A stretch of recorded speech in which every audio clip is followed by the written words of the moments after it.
Don't buy when you see the perfect setup. Instead, put an order in where you would usually set your stop loss. That is a simple concept that I have recently heard.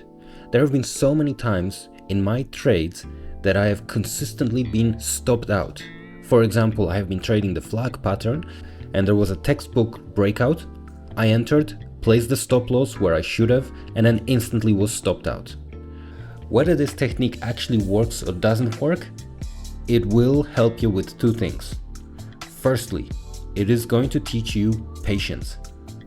If you are a breakout trader, once you see the breakout, you have this urge to enter the trade as quickly as possible. However, this strategy means that you pause on the breakout, reassess your stop loss levels, and that's where the entry is. The benefit here is that you are actually waiting for the price to arrive to your level. It teaches patience. And secondly, because if you are trading in breakouts, there are times where you want to enter as quickly as possible when you see the pattern. However, because you are resisting this urge, this is going to train your brain to realize that there are plenty of patterns and plenty of opportunities. It is not a scarcity game and you do not have to enter as quickly as possible.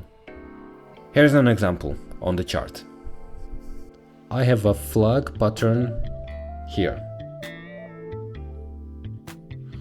And then the flagpole is here. Usually what I would do is I would enter a long position on the breakout and the stop loss would be below the low point, below the flag. And then the take profit, I measure the flagpole. So what I do for this strategy instead is I enter here on the stop loss.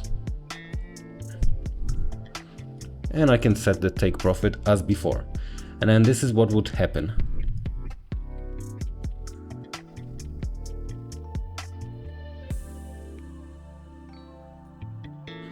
In this case, trade didn't work out, but as you can see, if it entered here, if the stop loss was a little bit higher, we would have entered it and reached the take profit.